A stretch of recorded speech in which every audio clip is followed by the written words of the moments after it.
All right, what's going on, everybody? It's Alan Thomas, aka Shadow Assassins, and boy, a lot of Mortal Kombat news today. So, of course, I wake up this morning and there's a trailer for the story of MK11. It's mind-boggling. There's so much stuff in the trailer, so many little Easter eggs and hints at characters that haven't even appeared yet. We saw the first glimpses of Kotal Khan, who looks like he did in MKX. We saw a new design for Kano, which is more in the vein of his MK3 outfit, which is my favorite looking Kano of all time. So I was hype about that.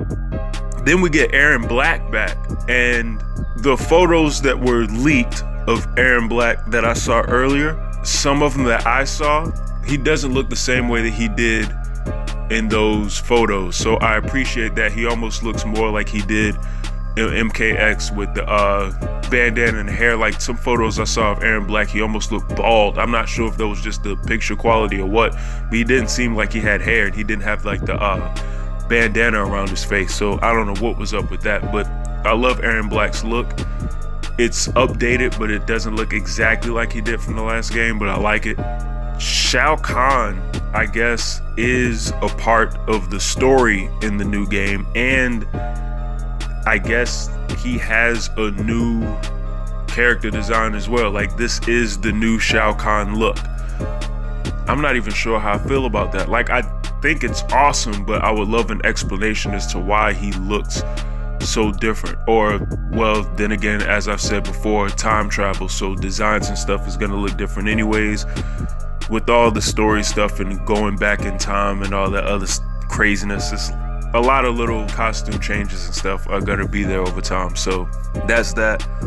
Though I will say, I love the how do I even phrase this, non-Revenant Kung Lao design. Just a really good amount of like badass character designs for the new game, including, and I still love Revenant Liu Kang and Revenant Katana. Those two outfits are still insane as far as I'm concerned. But while we're on the subject of redesigns, Cassie Cage's design, I am so happy with. One big problem that I had with Cassie Cage in the last game, as far as her design is concerned, and sort of, it was almost as if the female designs from the last game weren't as detailed as some of the male counterparts, with the exception of maybe Melina and Devora. I felt like all the other females were lacking in the design department, or just not as much detail was put into them, especially when it came to like face textures and stuff like that. I'm not even sure if, I don't know, the women in the last game, just their designs didn't look as good. NetherRealm seemed to touch that up a lot with the last Injustice game, and it shows, because now in the new Mortal Kombat's, these designs look amazing, the models look better. And then my problem with Cassie in the last game was she looked so much like a young girl, and by young, like, I get that she was supposed to be a young woman, but she's also supposed to be like 21 years old, somewhere between like 19 and 21 years old. She looked like she was 15, like she looked so young.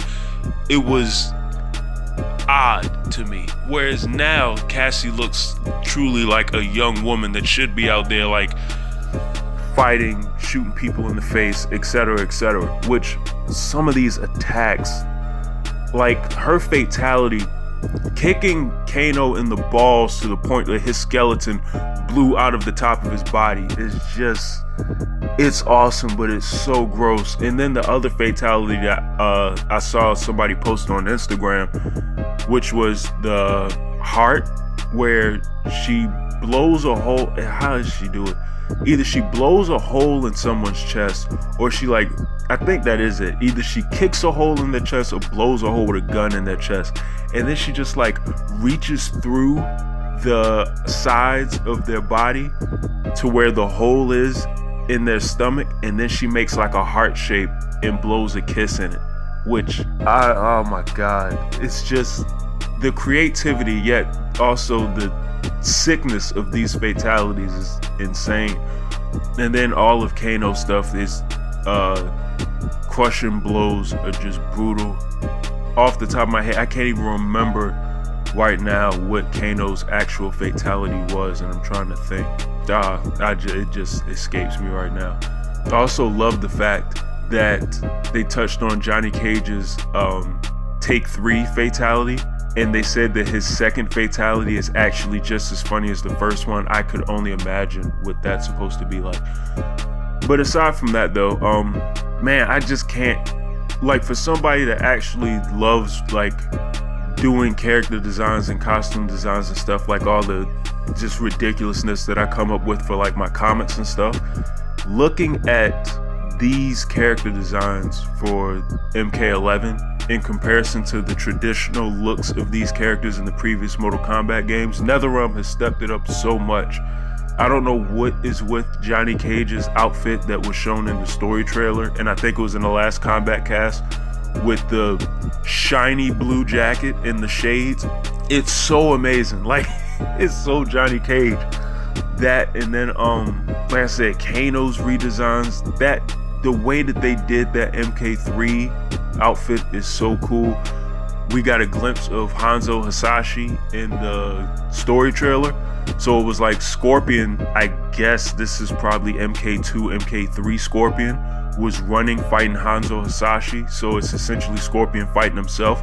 But looking at him in human form, that redesign to me looks pretty, like, just everything about this game looks amazing. I also wonder if anyone caught the Shang Tsung hint or Easter egg in the trailer at all. Like, I'm wondering if anybody noticed that. I think there's a period where you see the monks that are being hung for whatever reason and souls are being extracted from them. I wonder if anybody caught that was Shang Tsung.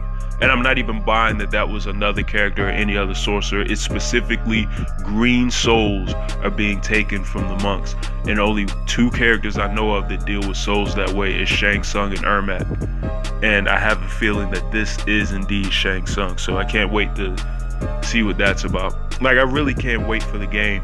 But at this point, after seeing all these combat casts, I'm really gonna get to work very soon on doing some MK11 paintings. I still want to do some more fusion paintings because I have a couple ideas running through my head, but at the same time, I really want to start doing more MK11 just digital paintings and stuff like that, and getting to work on that. I also have another wrestling related one that I'm going to be doing hopefully in the next week and a half. I kind of have a lot of things that I need to get done, and right now I'm not in a place where I could currently get a whole lot done, so that's a whole nother story. But I got a couple commissions that I'm now working on, and a whole bunch of other side projects and art related stuff. I'm very busy for somebody that doesn't have a full-time like gig doing this, but in any event, I'll have more content to show to everybody online pretty soon, and that's about it for today. I just wanted to give just a little bit of my feedback with a lot of the just the designs and the look. The art team of Mortal Kombat 11, I think, deserves like a gigantic round of applause for how well they've designed the look and feel of this game, and the way that they've merged these new designs with the nostalgia of the old ones. I can't wait to play this game and start playing around with the custom variations and mixing some of the old pieces of characters with some of the new ones. But I say, even that futuristic, like neon laser Cassie Cage outfit just looks absolutely amazing. There's so many amazing costumes. I also love the normal non-dead, non-revenant Jade outfit. I actually feel better about that, like her with normal brown skin, and it's not that green whatever that the Revenant design is. I don't even understand why her skin is green. Like Katana and Liu Kang are Revenants and their skin doesn't look like that, or maybe it's like a grayish color. I don't know. But in any event, I'm done rambling. It's my thoughts from the combat cast, which also of note, I am still waiting to see if we get Reign or Takeda. I'm kind of succumbing to the notion that Takeda's not going to be in this game. If he is, he's going to be DLC, but I'm still holding out hope that Rain's going to be in this game somehow. But I will not be playing with Kano. I don't know. If Takeda's not in the game, I think I may end up playing with Cassie and Sub-Zero. I think I might end up maining with Cassie, because I did like Cassie in MKX, but I didn't play with her a whole lot. But who knows? If there's no Takeda, I gotta find a new character anyways. And I don't know what this collector guy is about. He has an interesting design. We'll see what he plays like when he gets introduced into the game. But anyways, enough of me rambling. I'm done for the day. Also check out my art related content on the channel, and I've updated my website recently, so a lot of my fighting game related material and just other stuff like anime art and pro wrestling art that I have on my website, you can click in the link in the description and click on art prints, and you can go ahead and check that gallery out. Also like and subscribe if you haven't, so you can stay up to date with all of my art content and any other wrestling or just fighting game related stuff that I feel like talking about that I'm gonna ramble on, like this video down the road. And I hope you all have a good one, and I'm out.